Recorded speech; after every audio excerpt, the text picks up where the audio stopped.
Every agent for themselves. We are in a free for all, the Wild West of real estating. Halfway kidding. So what we're going to do is we're going to react to a article that was written by Kara Amir. It's a phenomenal article. It poses so many different questions that we have either thought about currently or really haven't even come to the conclusion just because we're still so blindsided. So this is going to be a really good opportunity to think through the transactions that are to come and try to figure out before they actually happen what we're going to do in those situations. So it's going to really prepare us from that respect. Now, we may not have the answers, but it'll at least get us thinking about what should be happening in the near future, or prepares us for the next opportunity that we have to have conversations with our brokers, with their associations, and everything in between. All right, so this article is courtesy of Inman.com. Check them out. They are a fantastic organization. Thanks to NAR settlement, real estate is in its Wild West era. By coastal broker Kara Amir. We've covered Kara before because incredible writer, and presents just a lot of valid points that a lot of folks don't seem to not understand. Just hasn't come up yet. So outlines of problems, concerns, and frustrations inherent in the terms of NAR's commission lawsuit settlement as agents learn to navigate a new reality. All right, so we're gonna hit the high notes real quick, and this is a longer article. However, we've condensed it. There's only certain parts here that I think are gonna be most juicy and important for us to cover right here on our time together. NAR highlights of the settlement include NAR would pay $418 million in damages over the next 4 years. Now, dues are not going to be raised this year, and they made a big point of saying that, but don't count on next year. NAR would agree not to create rules that allow listing agents to set compensation for buyer brokers. So at this point, buyer brokers, you're essentially negotiating with your buyers as a big contingency of this. Offers of compensation would no longer be displayed in MLSs starting after mid-July timeframe. So that little box that had a co-broke opportunity is no longer happening. The unilateral compensation is not a thing. MLS participants will be required to work with buyers to enter into written buyer representation agreements before touring homes. So that's important. This is something that these documentations need to come either from your association, from your state, from your brokerage, somewhere. So this is something that is going to be a little bit challenging to implement at the very beginning. There's no admission of guilt with the settlement. Okay. The settlement is subject to DOJ and court approval. So although it's been proposed, it's not there yet, right? So this is subject to change. So a lot of the questions here are going, we'll get into the ones that I think are going to be most impactful. All right, so essentially here what it is talking about is really the slow response, or the non-response, it felt like, from the National Association of Realtors. So while they were working behind the scenes to get to something that we saw on Friday, we can only imagine that it was probably worse until we got to that Friday. But beyond that, one of the indicators is that she's alluding to here is that the accredited buyer representation course, and we actually covered it in this channel, and also I remember putting it in my stories with the song by, what was it, Timbaland, like Apologize, It's Too Late to Apologize, where they sent out an email saying, hey, this accredited buyer representation or ABR is free now. It's not a couple $100. You don't have to pay for this. Go ahead and take it. So it was subtle nudging. This was a couple of months ago. I remember that clearly. Once again, the very association that we have been required to join has failed to protect our compensation. And that is putting it lightly. There was a fallout that ensued regarding the sexual harassment and illicit behavior issues at NAR, with leadership changes in a short period of time. So we saw commission suits. We saw extortion suits issues. We saw sexual harassment claims. We saw a revolving door in leadership. So you're looking at a large mega ship with really no captain behind it at that point. So it was right as soon as the first captain kind of settled in, sat down, adjusted the seat of their chair, and try to get their bearings, boom, something happened and they're out the door. That's what was happening all through last year. The distraction and dysfunction of these situations, coupled with massive litigation, have exposed the cracks in the organization. Over the years, NAR allowed, we're reading right here,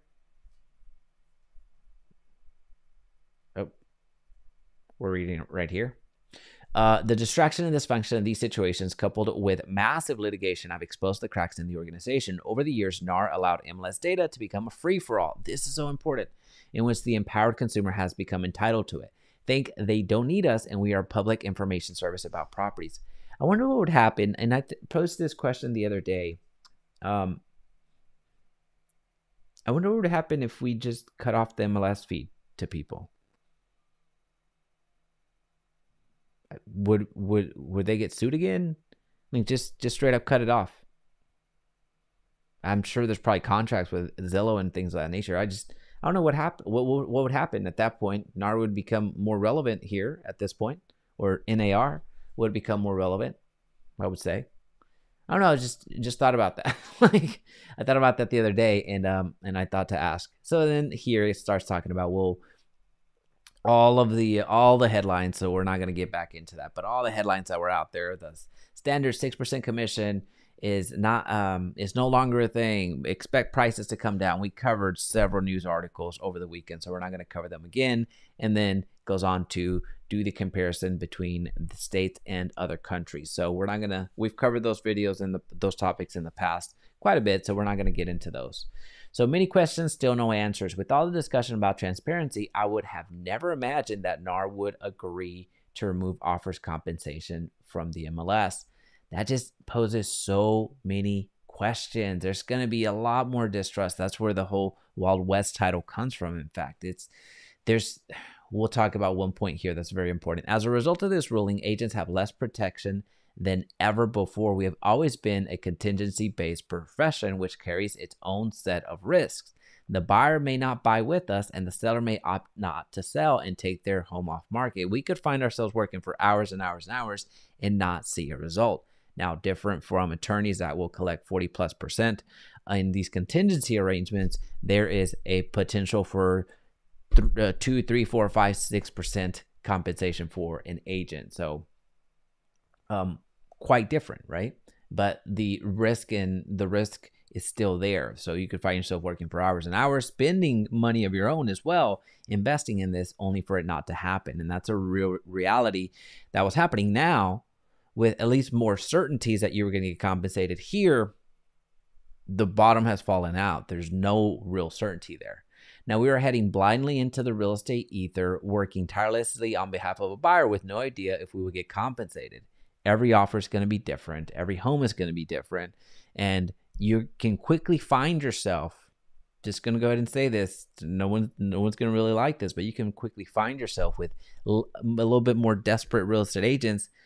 You can find them, if you thought steering was bad before, which I don't believe it was bad before, but if you thought steering was bad before, where somebody would go and show a home for 3% as opposed to showing a home that was offering a 2% or a 2.5%, imagine what's going to happen over here between the difference of even getting compensated or not getting compensated, having to go after the buyer or not going after the buyer. So that's going to be rough.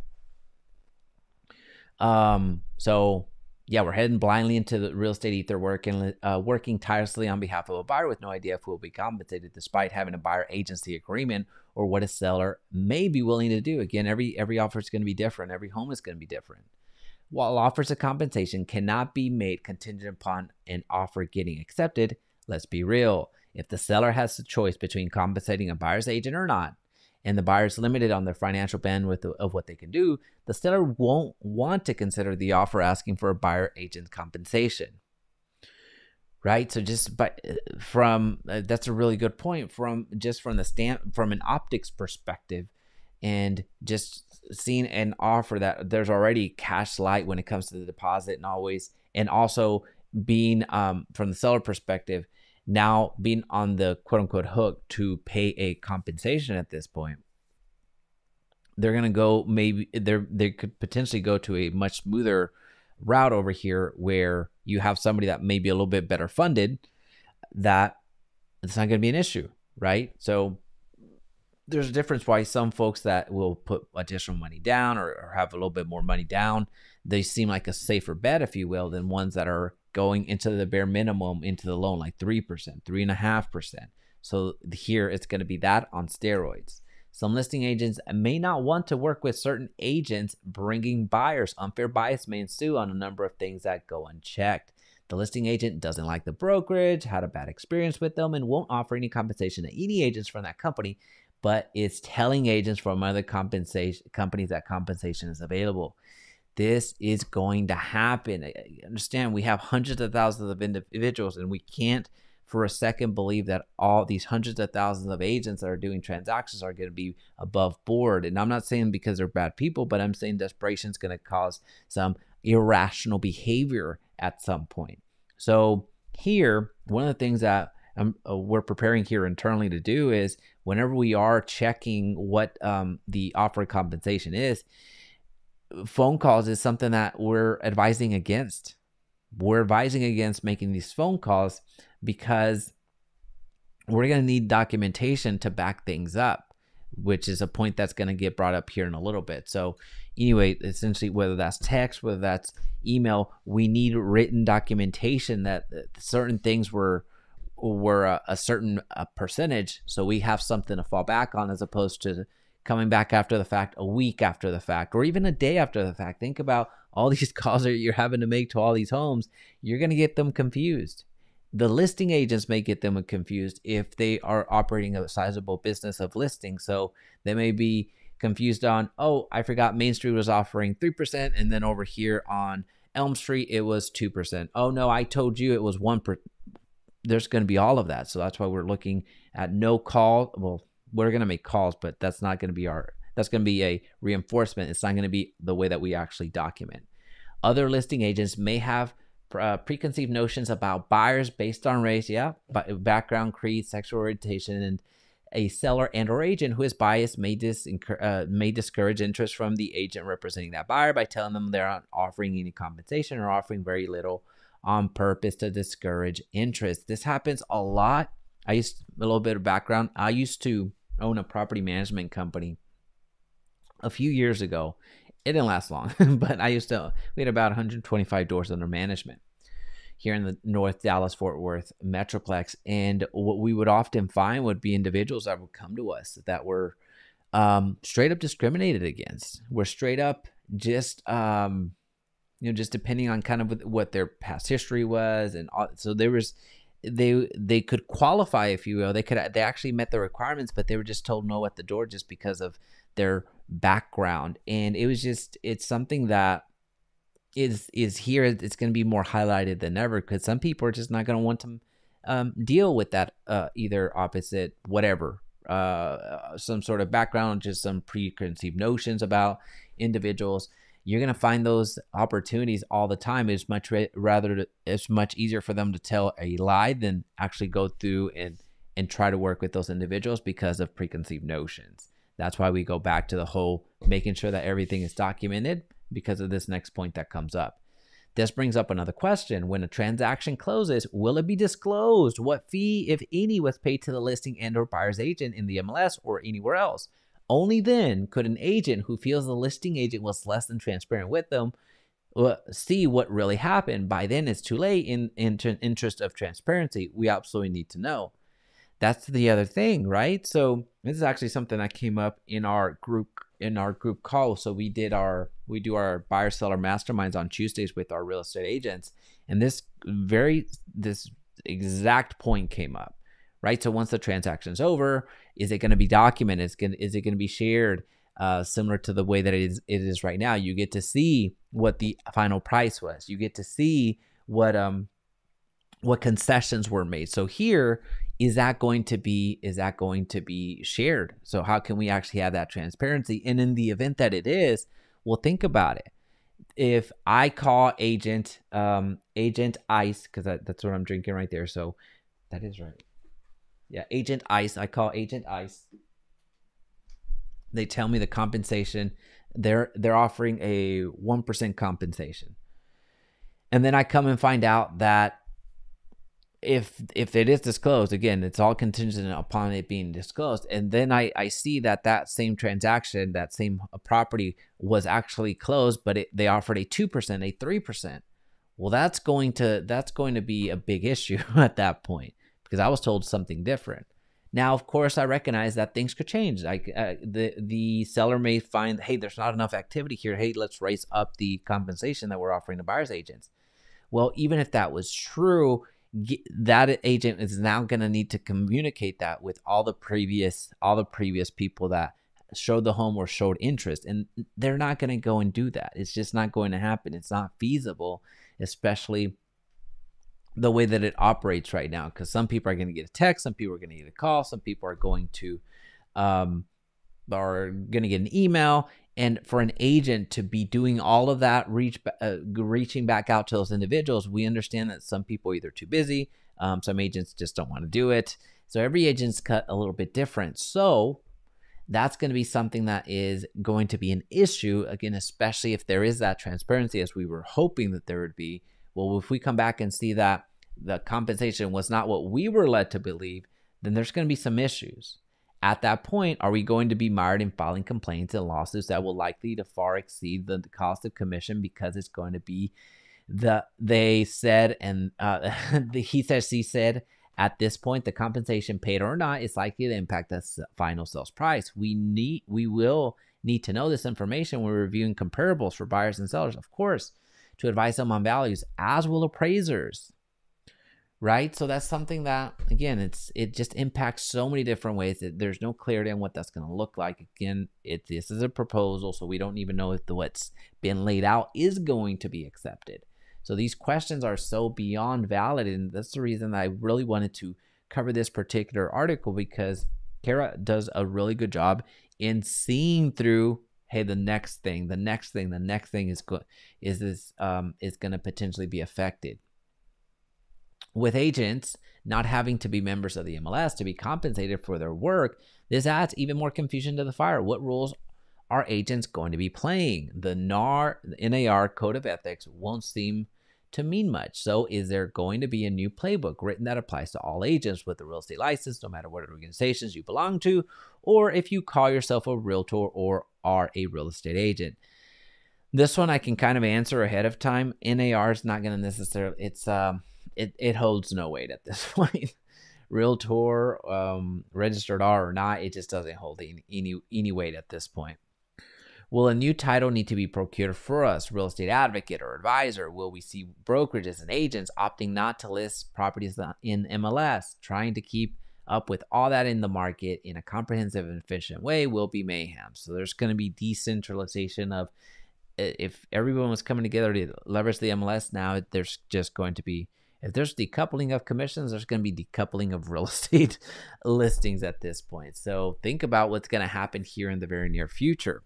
Remember, we have Anywhere has settled. We have Keller Williams has settled. Remax has settled. NAR has settled, most famously.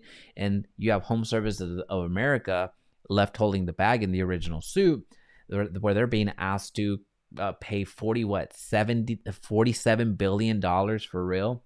They're going to be settling here in the next 48 hours is my guess. By this Friday, they will have settled. But beyond that, think about what the proposed settlement by NAR, think about what it didn't include. Well, it didn't include Home Services, clearly, because they were the other defendants in the case, but it didn't include the other major brokerages because the plaintiffs wouldn't allow for that. Because they're going to go to Compass, they're going to go to the agency, they're going to go to EXP, they're going to go to Real, they're going to go to all the other major brokerages and expect a slice. They're going to just add as much settlements as possible, because now they have precedent of people actually settling, brokerages actually settling. So in their mind, although by law they are not admitting to having fault, it's a settlement. They're not saying that they're guilty, as you saw previously in one of the points there. Well, for the attorneys, it's not going to matter. They're going to say, hey, because they settled, that's admission of guilt, although they're not formally admitting it. Here, we're going to collect a big chunk from Real, from EXP, from every other brokerage out there. Why am I saying that? Well, when it comes to all these other other brokerages, they're not going to require, in my opinion, they're not going to require their agents to stay part of NAR, especially after they were hung out to dry. I don't foresee that happening.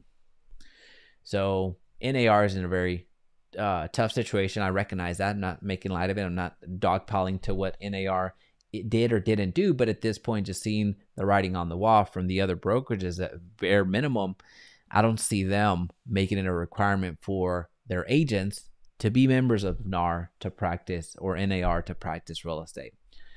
Will listing agents and sellers want to negotiate compensation with 20 different agents before they show their listing? Agents working with buyers have a right to know what they will be paid or not before they drive 50 minutes to show 10 properties. So the negotiation is going to, are you willing to pay? Well, ask your seller if they're willing to. So essentially that pre-negotiation before somebody steps a foot in the door.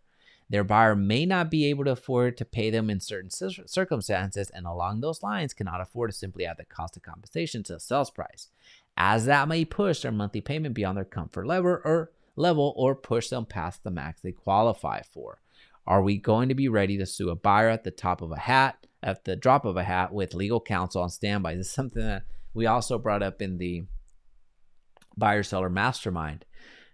Do brokerages will need to get a full-time staff of attorneys that will just copy and paste these demand letters, because this is going to happen quite a bit.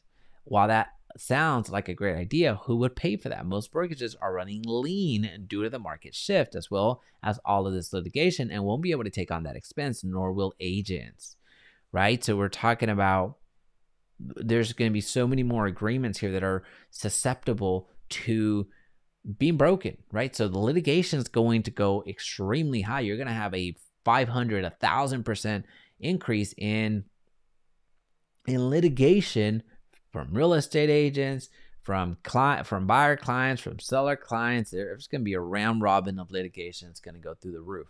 Who benefits? Attorneys. What's the point of remaining a member of NAR or an MLS? Maybe an alternative system needs to be started. Needs be started that isn't part of any of this, so we can get back to common sense. There's so many different points here, so many different things that I had tangentially thought of, but hadn't really thought it through. So this really kind of forces you through some of these transactions, forces you through some of these thoughts that maybe haven't fully been fleshed out yet because they haven't happened yet. So let me know what you think. What's going to be the biggest implication in this? Do you think who's going to be the biggest affected here? What is real estate going to look like in the end of 2024, right? So what's that Christmas going to look like for us? And when we look back and say, hey, at this point, we caused this pivot, or we did this pivot and this worked incredibly well for us, or hey, essentially, let's get into some prediction time. What do you think is going to happen here between now and Christmas? We'll put that timeline, and I'll if there's some points here that kind of get brought up that haven't been brought up in this particular article, I'll make sure that I cover them in the next video. But let me know in the comment section down below. Don't forget to subscribe, and I'll see you on the next one.